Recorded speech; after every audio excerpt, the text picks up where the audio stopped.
enveloppe de la multitude. Elle englobe ses progénitures. Mystère incarné.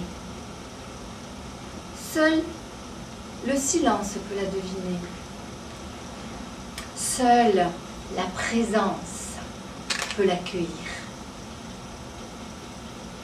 Musique de la vie, insaisissable et divine. Son parfum est inexprimable.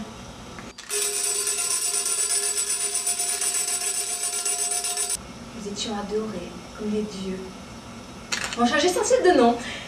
Il y avait la déesse mère. Et puis il y a eu aussi la déesse des eaux, Isis.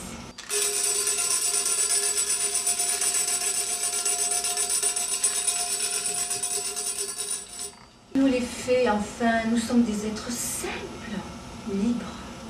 Nous aimons la caresse du soleil sur notre peau, marcher pieds nus sur l'herbe mouillée.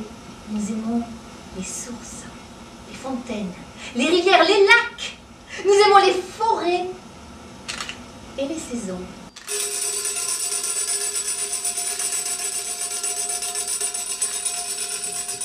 Ah, mais je les ai retrouvés. Regardez comme c'était joli, ces bas de soie brodés. Ça, ils sont tout colorés. C'était pour les danseuses. Vous savez, celles qui vont sur la piste. Et puis, il y a eu la Chine. Et le bas à flancher. Ah, c'est chinois, hein. Je me souviens quand je travaillais à la filature, on était 10 femmes. Oh, il y avait de l'amour, de l'amitié. On s'entraidait tout le temps. C'était sincère, hein. Et puis on était coquettes. Hein. On changeait de tenue, oh ben plusieurs fois par jour, pour aller se promener, pour aller travailler, pour faire la cuisine. Et quand on travaillait là-bas, il y avait une femme qui venait spécialement de Paris pour nous accorder un quart d'heure à chacune. Elle nous faisait tremper les mains dans de l'eau salée. Pour voir d'abord si les ongles ils étaient bien propres. Et ensuite s'il n'y avait pas d'aspérité qui crée un fil. Alors parce que là, votre bas, il est fichu. Bon, si c'était un petit trou, c'était pas pareil. Il y avait la raccommodeuse qui venait avec une espèce de crochet. Vous voyez, elle le faisait comme ça. Elle le tirait bien, et ça se voyait même pas. C'était du deuxième choix. Le premier choix, lui, je me souviens qu'il coûtait 15 francs. Moi, j'en avais toujours une paire d'avance, on ne sait jamais. Il faut toujours en avoir sous la main. Et, oh oui, il y avait aussi autre chose quand je travaillais à la filature. Quand les chrysalides, elles bouillaient, ça sentait mauvais, oulala, que ça sentait mauvais. Ça imprégnait tous les vêtements, après il fallait les laver. Et puis alors, ça brûlait les mains. C'était surtout quand on voulait obtenir le fil, vous savez, le fil qu'utilisent les chirurgiens pour recoudre le corps des humains. Puis alors après, je suis allée à Paris. Je travaillais aussi à la filature. Et alors à Paris, les Parisiens, ils se fichaient de moi parce que j'avais l'accent du Midi. Ils croyaient que j'étais bécassine.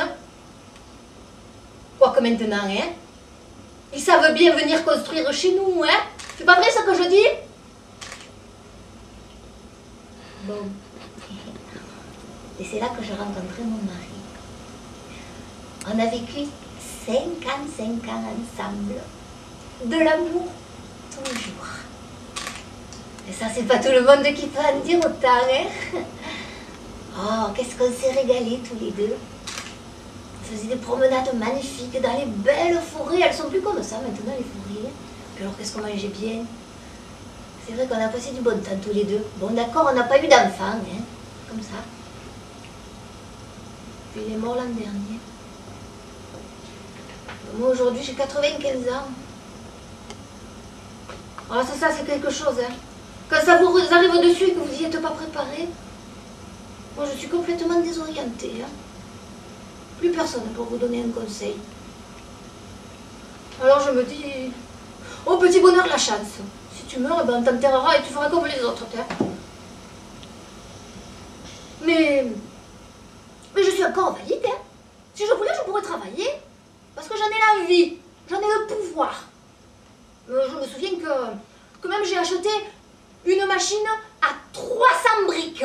Oui. Parce que je voulais faire des danseuses sur les pulls, des brodés. Et puis alors, cette machine, elle était moderne. Hein. Il y avait ce truc là. Comment ça s'appelle? Vous savez, les trucs carrés. Les trucs carrés qui ressemblent au poste de télévision là. Vous voyez les trucs comment ça s'appelle? L'ordinateur. Ah, voilà, l'ordinateur. Voilà. Et ben moi, j'ai pas su du tout me débrouiller. Hein. J'ai tout bazardé et je l'ai donné à ma nièce. Parce que ma nièce, elle parle 5 langues. Hein. Ça, c'est pas tout le monde qui peut le faire. Hein. Et oui.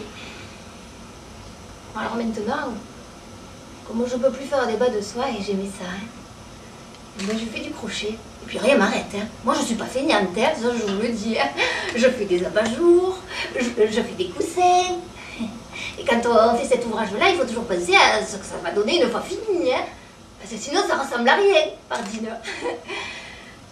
Et c'est un peu comme la vie. Hein. Si on ne passe jamais à la fin, on ne peut pas bien la réussir. Il faut penser à la mort un peu tous les jours. Je pense que ça s'y penser. Et moi, je dis que même ceux qui pensent le mieux à leur fin, c'est ceux qui savent le mieux faire leur vie, oui. Je crois bien.